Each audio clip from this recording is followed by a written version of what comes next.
Bonjour à tous et bienvenue aujourd'hui dans un nouvel épisode de Leaf Talk.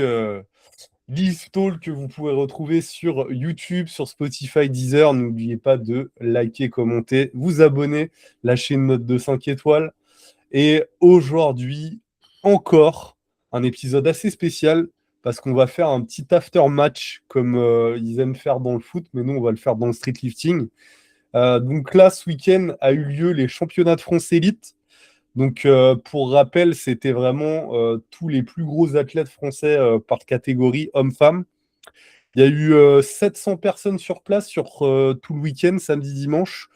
Sur le live, il y a eu plus de 10 000 personnes. Il y a eu des pics jusqu'à plus de 1100 personnes connectées simultanément. D'ailleurs, il me semble que c'est d'ailleurs plus que Final Rep jusqu'à présent. Donc ça, c'est important de le signaler. Il y a eu aussi une conférence de presse donc 2 semaines avant les France et aussi une cérémonie d'ouverture le vendredi soir avec les équipes. Donc on va débriefer tout ça, on va parler de tout ça. N'hésitez pas à nous dire dans les commentaires ce que vous en avez pensé de cet événement. Est-ce que c'est un événement qui était réussi? Qu'est-ce qui aurait pu être amélioré, etc. Et aujourd'hui, bien sûr, je suis avec Ahmad. Comment tu vas, Ahmad? Eh bien, très très bien. Toujours un plaisir d'assister à ce type de compète. Donc, on commence à récupérer après ce gros week-end. Ouais, ça, c'était un super moment, quoi. Trop content de parler de ça. Euh, ouais. Alors, en fait, je pense que on va pas arrêter de le dire, je pense que dans le podcast, mais on se regardait souvent avec Ahmad, avec Maxime, et c'était vraiment en mode putain, t'as vu ce qu'on est en train de vivre là? Enfin, tu vois un petit peu Ouais, ce qui se passe. On n'en revenait pas vraiment. Même moi, je vous le dis, je pensais pas que ça allait être aussi bien. Vraiment. pareil. Enfin, Pareil. alors, je savais que ça allait être bien, hein, Ouais. mais je pensais pas que ça allait être aussi bien, vraiment. En fait, c'est vraiment une recette où il y a eu un certain nombre de trucs qui ont été réunis, mais c'était vraiment incroyable. Donc, ouais, on est encore. Alors, moi, je suis encore malade, donc je me tape des nuits de 9 heures. Je fais des siestes comme un petit vieux et tout pour récupérer, mais du coup, voilà. Donc, ouais, on est fatigué, on est fier aussi. Et on est soulagé également parce que bah, cette compétition, elle marque aussi la fin de la saison sportive en street lifting.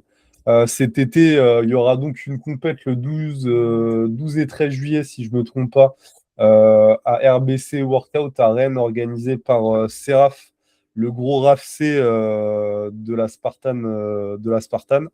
Donc, les inscriptions ne sont pas encore ouvertes, mais ça sera l'une des seules compétitions cet été.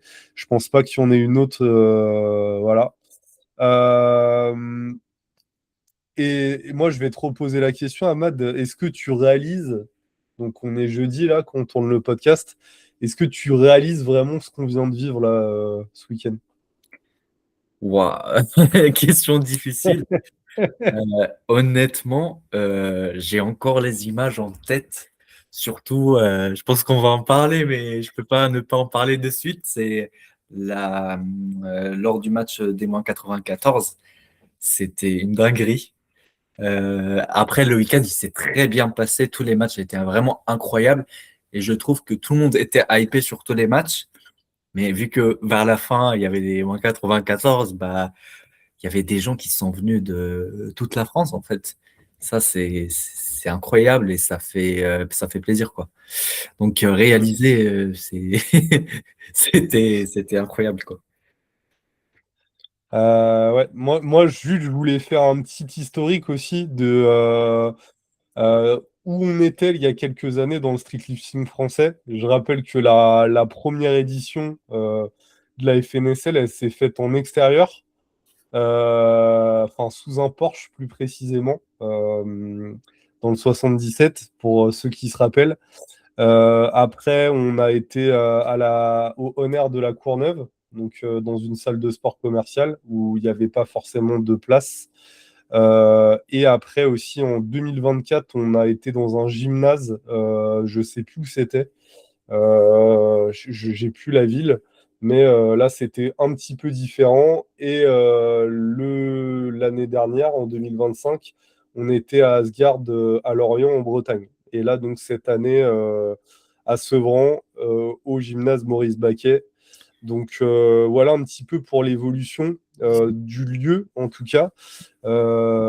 Et aussi au niveau du nombre de personnes, hein, qui était vraiment impressionnant aujourd'hui. Donc, je le rappelle, 700 personnes sur les 2 jours. C'est vraiment incroyable. Je... Vraiment incroyable pour un sport de niche comme ça. Mm. Moi, je m'en rappelle en 2018, un truc du genre, j'avais participé au championnat de France qui était à Nantes de FA, Force Athlétique. Et je vous assure qu'il n'y avait pas un cinquième des gens qui y avait ce week-end. Bon, on parle d'un truc d'il y a quelques années, mais moi, je prédis un truc à match, je sais pas si tu vas être d'accord avec moi. J'avais une discussion avec un ami powerlifter hier. Je pense que le street lifting va dépasser le powerlifting en termes d'engouement. Bah, j'espère. Et je pense que oui, enfin, vu comment ça se passe, vu comment, parce que nous, on est quand même un peu à l'intérieur des choses, on voit aussi que les bénévoles, parce que bah, big dédicace à eux, ils sont très très passionnés, ils font tout ça de manière, genre ils se la donnent à mort et ça commence à payer quoi. C'est donc franchement, si on a de plus en plus de personnes qui vont être, enfin, dédiées pour ce sport, je pense honnêtement qu'il va dépasser le power. Ouais, je le souhaite. Ouais. Donc, ouais, grosse dédicace à tout le staff là de ce week-end qui a fait un boulot de ouf. Et on va parler bien sûr aussi des perfs. Donc, les performances incroyables dans toutes les KT en vrai, hein. Il y a eu 20 records de France qui ont été réalisés. Enfin, non, 26, excusez-moi, dont un certain nombre de records du monde non officiels. Il y a eu des perfs. Moi, je te demanderai après, toi, ce qui t'a le plus marqué. Moi, ce qui m'a marqué le plus, comme ça, là, dips de Théo. Donc, je crois 183, C'est je ça, crois, c'est ça, c'est si ça. je me trompe pas. Sans coup d'hier, faut bien Oui, le préciser. et très facile. Ouais, ouais, Théo, Théo, force un peu, s'il te plaît, parce Ah que oui, t'es agaçant, là. oui, Dips de Théo, bien sûr, traction de Ludo, la 125 et la 130 après, qui a été invalidée par la suite. Et chez les femmes, allez, je vais pas parler de Ludi parce que sinon je vais dire que toutes ses perfs m'ont impressionné. Mais je dirais le dernier essai de Myriam au dips, je crois qu'elle avait tenté un truc genre un peu plus de 80, je crois. Et bon, c'est pas passé, je crois que mais j'y ouais. croyais. J'y croyais. Donc Mm. là, Myriam, elle se rapproche fortement des 300 de total, ce qui est monstrueux, hein, pour une femme, c'est monstrueux. Et voilà. Toi, c'est quoi ton top 3, mec, des Euh, perfs?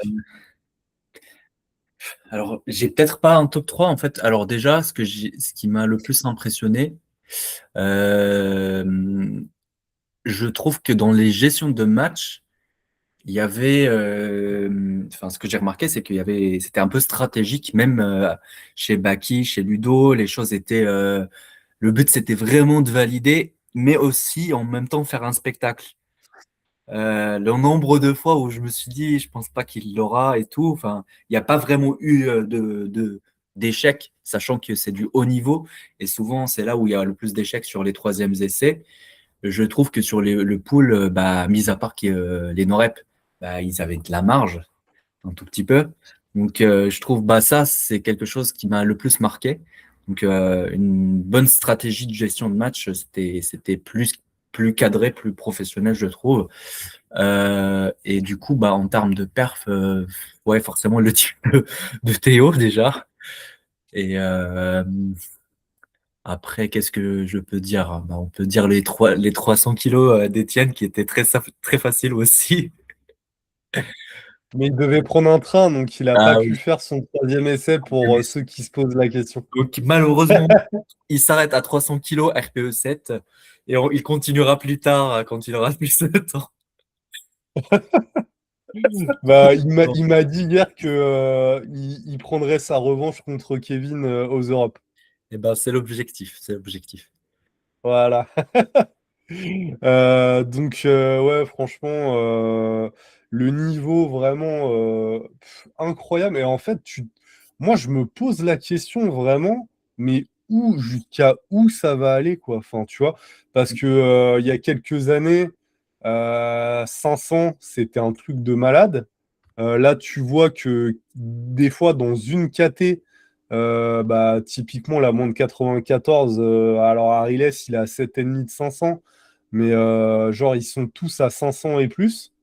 En moins de 87, c'est quasiment pareil. Enfin, ils sont entre 480 et 530.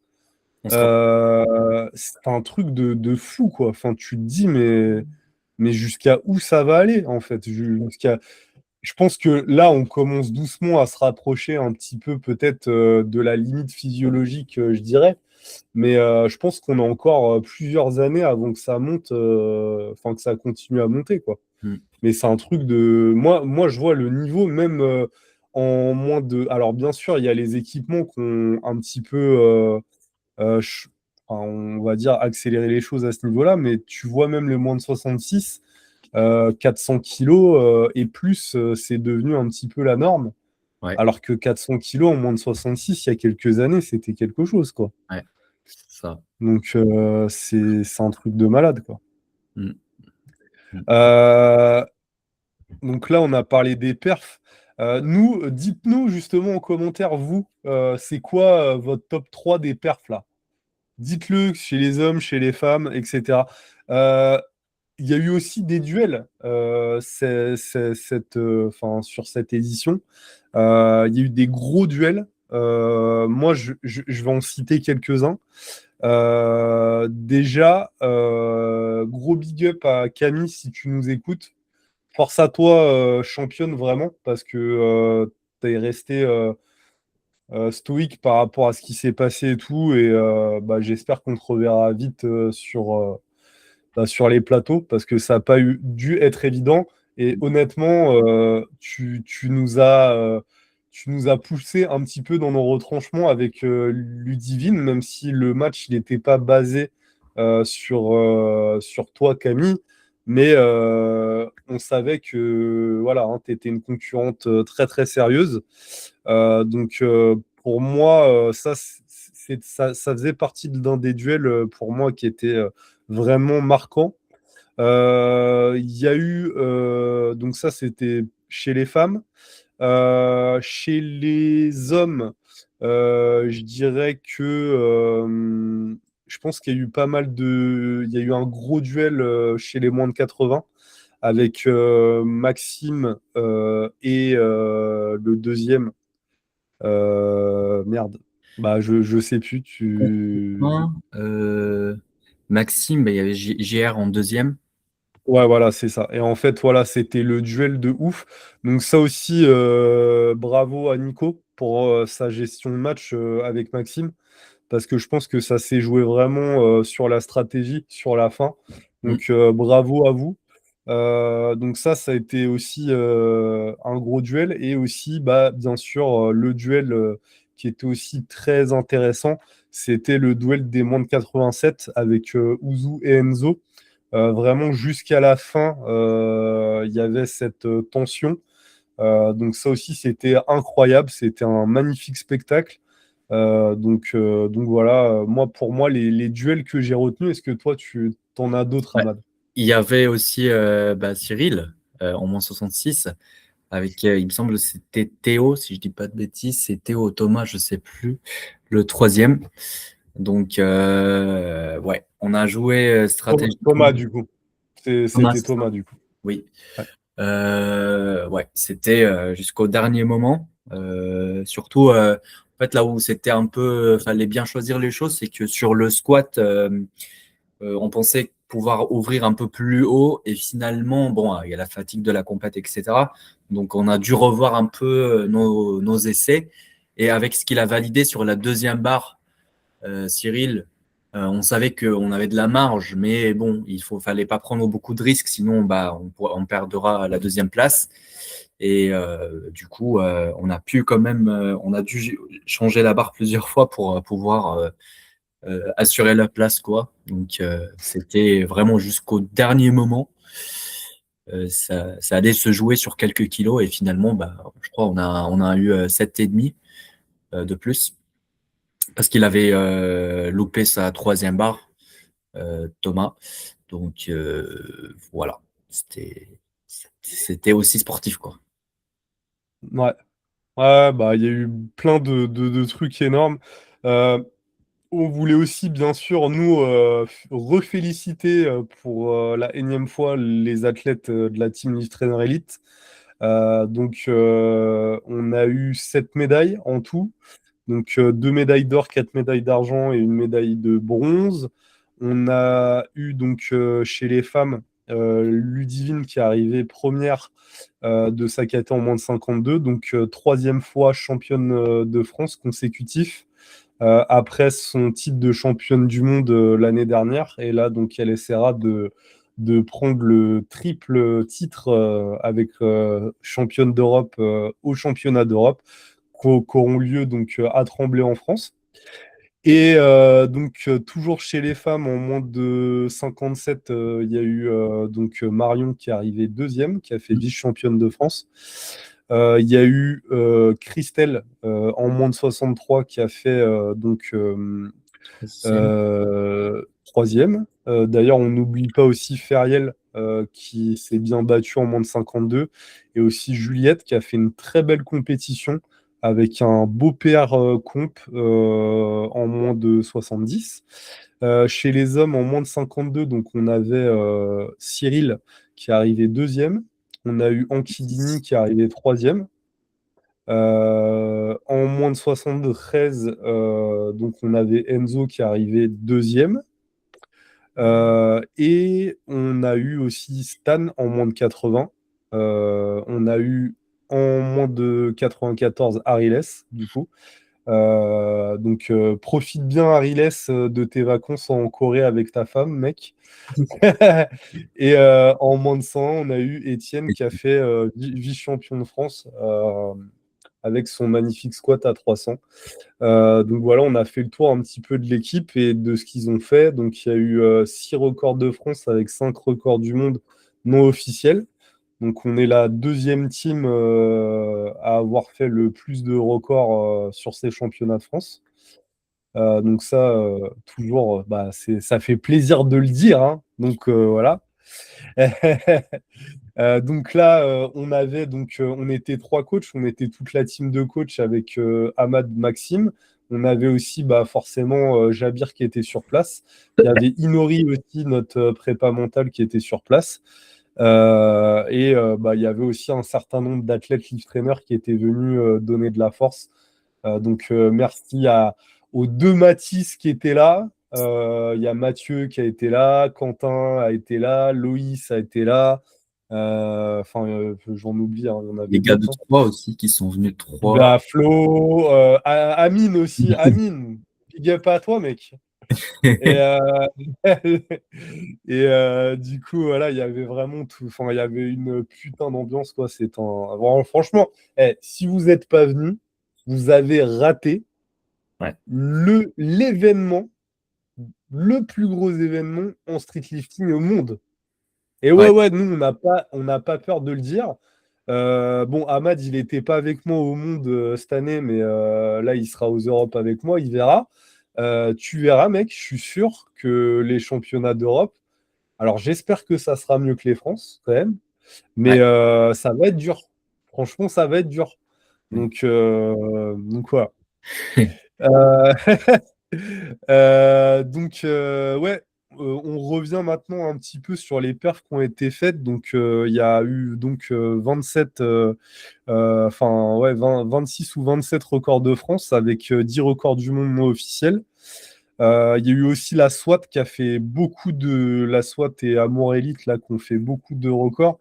Ils ont fait 11 records de France et 3 world records. Donc, c'était aussi énorme. Est-ce que toi aussi, Ahmad, tu trouves que le niveau euh, explose? Et peut-être, moi, je me faisais la réflexion. Est-ce que tu penses que là, en fait, on arrive vraiment sur des méthodes d'entraînement qui sont vraiment, qui arrivent vraiment à être très élaborés par rapport à il y a quelques années. Est-ce que tu penses que aussi c'est grâce à ça que bon, il y a les équipements, mais on va pas en parler. Mais est-ce que tu penses que aussi c'est grâce aux méthodologies d'entraînement qui ont avancé que les performances augmentent autant? Bah oui, il y a ça, il y a l'expérience en compétition qui augmente pour chaque athlète et les coachs aussi. Donc la gestion des matchs, elle devient de plus en plus professionnelle, plus cadrée, etc. Il y a le passé de l'athlète, c'est que bah, plus ça évolue, plus forcément il va pouvoir mieux gratter, mieux progresser sur ses points forts et mieux renforcer ses points faibles. Donc, je dirais c'est un tout qui commence à être, enfin, à donner ce type de résultat. Et est-ce que tout le monde, voilà, a trouvé sa méthodologie qui fonctionne sur lui? Ouais, peut-être. Je dirais oui, en partie. Ok. Bah moi, j'en avais un peu plus tranché là-dessus. Je pense que oui.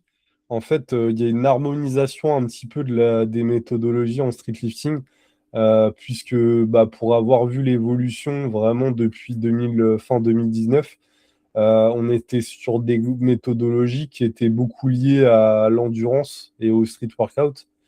Et en fait, maintenant, on est sur des méthodologies beaucoup plus force. Ouais. En fait, on avait cette ancienne croyance, je sais, alors là, ça peut faire débat même encore aujourd'hui, mais je crois qu'il n'y a plus de débat non plus, que de taper des séries de 20, 30 aux tractions, c'est pas ça qui va te faire devenir fort. Alors, ça peut être intéressant hein, pour après transposer ça et avoir une capacité de travail. Mais il y a des chemins quand même beaucoup plus courts pour arriver à vos objectifs que de passer par une période de pure endurance. Et puis, Euh, c- comment? ça fonctionne pas pour tout le monde, en fait. Ouais, ouais, en plus de ça. Donc, je pense que ça, petit à petit, les fervents défenseurs de ce truc-là, je pense que bah, les choses vous donnent tort, les gars et les meufs qui défendent ça. Il n'y a pas besoin d'être un pro de l'endurance pour être un pro de la force. Parce qu'aujourd'hui, je pense que les pros de l'endurance, ils détruisent des mecs en force. Et inversement, en fait, des mecs en endurance, ils font pas le poids contre des mecs en force. Donc, ça tient pas à votre théorie, les gars. Je veux revenir sur aussi les coulisses sur l'analyse un petit peu enfin, ouais, les coulisses de la team, en fait, ce qui a été mis en place et tout. Est-ce que, justement, tu peux faire un récap et moi, je compléterai sur ce qui a été fait des semaines en avance, des mois en avance avant cette compétition, parce que les gens, ils nous voient comme ça sur les plateaux, mais on a quand même fait pas mal de trucs avant. Est-ce que tu peux en parler vite fait, Ahmad? Mm.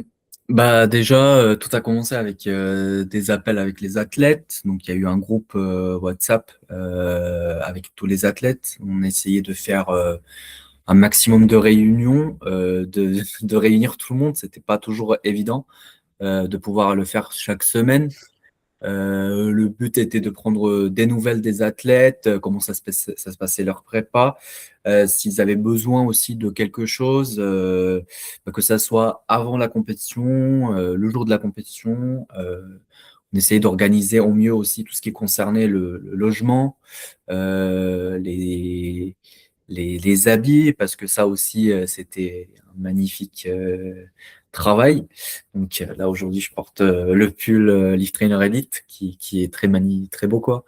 Donc voilà, il y avait vraiment un travail. Je trouve ça, c'est quelque chose, bah, enfin, c'est quelque chose qui n'existait pas en street. Et on a essayé de le mettre aussi en avant sur le compte Live Trainer, en faisant un peu des insides de tout ça. Et franchement, c'est un gros travail qui a été fait. Chacun a contribué là-dessus. Donc, franchement, c'est quelque chose qui fait plaisir. Donc, qu'est-ce que j'ai oublié par rapport à avant la compétition, tout ce qui est avant la compétition? Peut-être tu as des choses que tu voulais. Euh, en fait, ouais, donc il y a eu avant la compétition, en fait, déjà, il y a eu la constitution de l'équipe. Parce que dès qu'on a su qu'on avait le feu vert pour recruter des personnes, on s'est rapproché enfin, on allait voir les athlètes avec qui on était déjà en contact, on leur a proposé de rejoindre le projet, puisque je le rappelle, cette édition-là, elle est assez particulière par rapport à ça, c'est qu'il fallait faire partie d'une équipe Ouais, obligatoirement pour participer. Il y avait des gens qui n'avaient pas d'équipe. On a eu des appels avec eux pour voir ce qu'il était possible de faire. On a établi aussi un contrat avec eux pour le droit d'image, etc. Après, on a organisé plusieurs réunions pour la cohésion d'équipe, pour l'organisation, bah, tu l'as dit, du logement, le choix aussi des tenues qu'on allait faire. Nous, on est passé par Tatakai. D'ailleurs, big up à Samy, qui a fait un taf de ouf au niveau du design des fringues, parce que, genre, elles sont incroyables, les fringues, vraiment. Et ce qui est génial, c'est que maintenant, on a un éventail de vêtements, en fait, à proposer, qui est, genre, on est une marque de fringues à part entière, quoi. C'est fou, en fait. Ouais, il y a eu ça. Et après, bah, forcément aussi, il y a eu aussi l'attribution des coachs qui allaient gérer tel et tel match, comment tu veux que gère. Il y a eu des appels aussi ça, individuels avant la compétition pour faire le point, où ils en étaient au niveau de la prépa, peut-être des blessures éventuelles, ce qu'ils projetaient de faire, une discussion aussi avec par rapport à la stratégie, la feuille de match. ouais. En fait, tout ça, c'est de la logistique en amont qu'on ne voyait pas sur les réseaux. Ahmad l'a dit, on a essayé de le mettre en avant sur des réels Insta pour faire des insights, mais je pense qu'on devra encore davantage communiquer là-dessus Ouais, il y a trop pour de que choses vous, encore ouais, pour que vous vous rendiez compte vraiment, parce que nous, c'est vraiment le gros de notre travail. C'est notre travail de base, hein, finalement. On fait de la création de contenu, mais avant tout, on est coach, quoi. C'est vraiment notre taf. Voilà pour ça. Je regarde si j'ai oublié des trucs. Ouais, je pense qu'on a fait le tour là-dessus. Euh, Ouais, on a fait le tour là-dessus, hein. Justement, alors maintenant, on finira sur ce qui a été bien, ce qui doit aussi être amélioré sur cette édition. Moi, j'ai posé la question à pas mal de gens et je vais te dire un peu après moi, j'attends ta réponse d'abord pour pas t'influencer, mais j'ai eu quelques retours sur certains trucs et je ferai aussi mon analyse perso de l'événement. Vas-y. des retours sur. Sur l'événement lui-même, qu'est-ce qui était à améliorer, qu'est-ce qui était bien, qu'est-ce qu'il faut garder Euh, En plus, c'était une question que je voulais te poser. Tu m'as piqué la question. Alors déjà, on va commencer par le positif parce que je trouve qu'il y en a eu trop. Pour moi, le positif, enfin, tout ce qui a été fait en amont au niveau de la communication sur les réseaux, comment ça a été monté en hype. Enfin, vraiment, le pôle communication, c'est impressionnant ce qu'ils ont fait. Euh, Tout ce qui a été mis en place pour la première fois, la cérémonie d'ouverture, la conférence de presse, euh, tout ça, c'est positif. Donc, ça, c'est en amont de la compétition. Le jour de la compète, enfin, les jours, bah, que ça soit au niveau du matos, que ça soit au niveau de l'organisation de la salle. Parce qu'au premier pas, c'était très bien. Je trouve que cette fois, ils ont fait un meilleur choix au niveau du plateau pour avoir plus de place, je pense, pour le public. Donc, Ouais, c'est tout ce qui touche à l'organisation du plateau, de la salle de chauffe, enfin des zones là où on avait les équipes avaient la place pour mettre leurs affaires, etc. Tout ça, je trouve, c'est très bien. Qu'est-ce qu'on peut optimiser là-dessus? Ben là, j'ai pas vraiment avoir plus de matos, mais ça veut dire plus d'argent. Mais voilà, franchement, je trouve qu'on s'en sort très très bien. Des points à améliorer.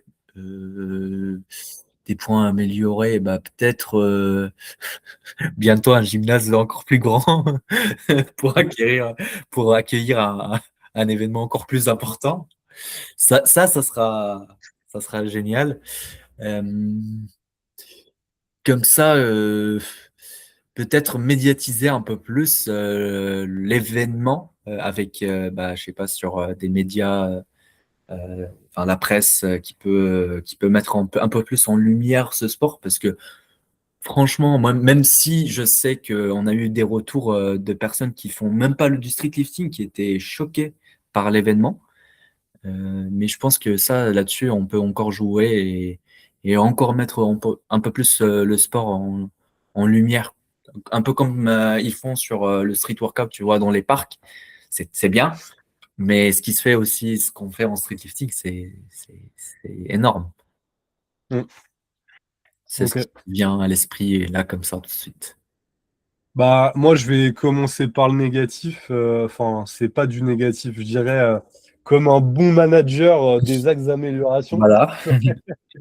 Ça va être, bah, justement, moi, enfin, pas mal de gens m'ont dit ça, c'est qu'il manquait un écran, un grand écran pour bah, annoncer les bars et tout, etc. C'est vrai que ça manquait. Ouais. Il y a eu des petits bugs Et de logiciels. ouais, C'est- bon, ça, de toute façon, ça s'améliorera. Mais ouais, un grand écran, de toute façon, je pense qu'aux Europes, il y en aura un, donc vous inquiétez pas. ouais. Donc ça, c'était vraiment le gros truc. Après, ouais, bah enfin, franchement, tout le reste, je vois pas trop en fait de trucs. Effectivement, pourrait y avoir toujours plus de matos, donc peut-être un combo rack Apex en plus. Tu vois, des trucs comme ça, encore un petit peu plus de poids en plus. Mais honnêtement, je pense que là, les athlètes étaient dans des super conditions. Euh, donc voilà, quoi, hein. Je pense qu'ils se sont régalés. Et ouais, ouais, voilà. Je pense que ouais, tu l'as dit au niveau de la communication, ça bombarde, même encore, enfin, même après en fait l'événement, hein. Donc ouais. Et justement, alors pour conclure, parce que là en fait, on est en 2026, donc ça fait 6 ans que le street lifting moderne existe. Donc je sais pas si vous vous rendez compte à quel point le sport il est jeune. Comment tu nous vois dans 5 ans? Parce que là, en fait, il y a eu une évolution de malade. Et tu te dis, putain, potentiellement, c'est exponentiel. C'est que si ça continue comme ça, euh, c'est jusqu'à où on va aller, en fait, Ahmad? Je te pose la question. Ouf. Euh, Ouh là là. Bah, j'espère, enfin, on espère que ça va continuer à se développer comme ça. On va toujours avoir des acteurs passionnés parce que c'est vraiment principalement des gens passionnés qui font développer le sport comme ça et des gens qui ont une vraie vision aussi. Donc, moi, je pense que déjà au niveau même si aujourd'hui on considère que ce qui s'est passé, c'était incroyable, je pense qu'au niveau des compétitions, ça va être encore mieux, encore plus. Là, sur le coup, on a l'impression que tout est parfait, mais il y a forcément des choses qui peuvent encore être mises en place et faire un peu plus de spectacles et tout. Euh, Là, ouais, je pense que ça va être. Moi, si on pouvait connaître le futur, ça aurait été bien. Et voilà. Ouais. Euh, Ah, moi, je pense que tu as une bonne réponse. Et moi, je dirais qu'on peut franchement pas savoir comment ça sera dans 5 ans. En ouais, fait, ça va tellement vite que franchement, aucune idée. Aucune idée. Donc, ouais, bah, en Ce tout qui a fait, cas, je voulais dire, en fait, je pense que vas-y, vas-y. aussi ce qui a fait exploser tout, c'est, tu vois, il y a eu une phase de down un peu dans le street. Et quand il y a eu ce renouveau, les choses, je trouve honnêtement que les choses se mettent en place très vite. Je m'attendais pas du tout à ce que ça soit. Honnêtement, je m'attendais pas à avoir beaucoup de changements par rapport à l'année dernière. Et là, je trouve qu'on est limite sur un nouveau sport, quoi. Ouais, Donc ça fait plaisir. ouais, ouais, carrément. Du coup, ouais, on conclura là-dessus. Si vous avez aimé cet épisode qui vous a fait revivre un petit peu cet événement incroyable qui a lieu ce week-end, bah, on s'abonne, on like, on commente, on partage ce podcast. Donc, bah, merci Ahmad d'avoir été avec moi pour l'animer. Et merci aussi encore une fois à tous les bénévoles, à tous ceux qui ont joué le jeu, tous les athlètes qui sont venus participer, tous les spectateurs aussi qui sont venus ce week-end, tous les gens qui avaient autour, parce qu'il y avait aussi des médias qui avaient autour, des vidéastes aussi, des photographes, etc. Et en fait, c'est tout ça, c'est parce que les gens ont joué le jeu que l'événement s'est aussi bien passé. Donc, moi, je voulais juste remercier la communauté pour ça, pour cette cohésion et pour l'énergie que vous avez insufflée ce week-end. Euh, C'était incroyable. Franchement, je crois que j'ai pas d'autres mots. Et voilà. Donc, je termine là-dessus. On se dit à la semaine prochaine. Et Merci. bonne fin de journée à toi, mec. Ciao. Salut, salut.